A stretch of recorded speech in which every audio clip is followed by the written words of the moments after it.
रामपुर के मिलक क्षेत्र में बाबा साहब अंबेडकर की मूर्ति को 24 नवंबर को क्षतिग्रस्त कर दिया गया था, खंडित कर दिया गया था। इसी को लेकर के महेश सागर तथा अन्य लोगों ने जाकर के मुलाकात की थी एसडीएम से और दूसरे अन्य अधिकारियों से। उन्होंने वायदा किया था कि जल्द ही इसको मरम्मत करा दिया जाएगा, इसको ठीक करा दिया जाएगा। लेकिन आज तक ठीक ना होने के कारण महेश सागर और उनके साथियों ने कलेक्ट्रेट में ज्ञापन दिया। सुनिए उन्होंने क्या कुछ कहा। मैं आरिफ खान एक बार फिर क्राइम एक्सपोजर न्यूज़ रूम से आपके सामने नए मुद्दों और ताज़ा खबरों के साथ। आज यहाँ कलेक्ट्रेट में है आप, यहाँ क्या मामला है? देखिए 24 नवंबर 2025 को खान की जदीद में एक मूर्ति खंडित हुई थी बाबा साहब की। उसमें एसडीएम मिलक और चौकी इंचार्ज पहुँचे थे और आश्वासन दिया था कि जल्दी इसको बदला जाएगा या उसकी मरम्मत की जाएगी। लेकिन 6 दिसंबर को जब हम पहुँचे तो ना तो उसकी मरम्मत हुई और ना ही इस मूर्ति को बदला गया, जिस पर हमने विरोध प्रदर्शन किया, जिसमें अखबार व्हाट्सएप मीडिया में काफ़ी खबरें छपी। उसके बावजूद प्रशासन ने अभी तक मूर्ति का खंडित मूर्ति को ना तो बदला है और ना ही इसको, बल्कि उसके हाथ पे कपड़ा बांध दिया। और दुर्दशा ऐसी हो रही है कि हाथ पहले ये था, अब नीचे को हो गया। जब हमने प्रशासन से पूछा क्या मामला है तो बोले बंदरों ने जो है इसको लटक के खंडित और ज़्यादा कर दिया।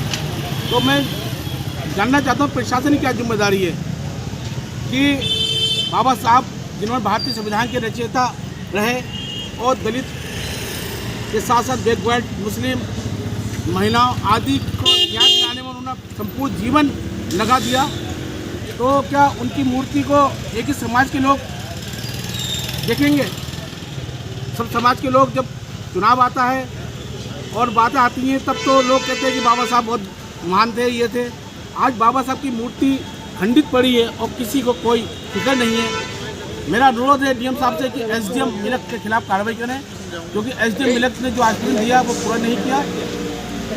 ये जो खंडित हुई है ये कैसे हुई है, इसके बारे में कुछ जानकारी हासिल की आपने? जी हाँ, मुझे बताया गया है कि कोई बारात आई थी और बारात के जो है बच्चों से कुछ खंडित हो गई थी। तो खंडित अगर कोई हो गई थी तो उसको संभाला जा सकता था, मरम्मत की जाती थी, बदला जा सकता था। उसको दुर्दशा के लिए या उसको और ज़्यादा खराब करने के लिए नहीं छोड़ा जा सकता। आज क्या आश्वासन मिला है आपको? आज हमने सिटी मजिस्ट्रेट से मांग की है, डीएम साहब थे नहीं, कि इसको जल्द से जल्द बदला जाए और देरी में एसडीएम के खिलाफ कार्रवाई की है। और अब सुनिए किसान नेता हसीब अहमद को, जो डीएम ऑफिस के सामने धरने पर बैठे हैं तमाम किसानों को लेकर कि क्या उनकी समस्याएं हैं। भारतीय किसान यूनियन जब तक दुखी किसान रहेगा, जब तक दुखी किसान रहेगा। जी भाई, आज आप धरने पे हैं, यहाँ पर क्या मामला है?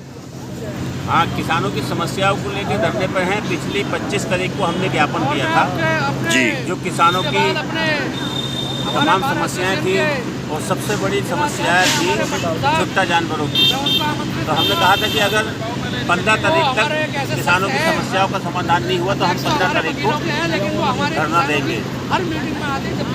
कोई भी किसी अफसर से कोई वार्ता नहीं हुई, जब वार्ता नहीं हुई तो 15 तारीख आ गई। तो 15 तारीख को सारे किसान अपने ऑफिस पे इकट्ठे हुए, प्रदेश ऑफिस पे विकास भवन निकट और सिविल लाइन से इकट्ठे होकर अपने जल्लों के जगल में आकर डीएम कार्यालय के सामने धरने पर बैठ गए।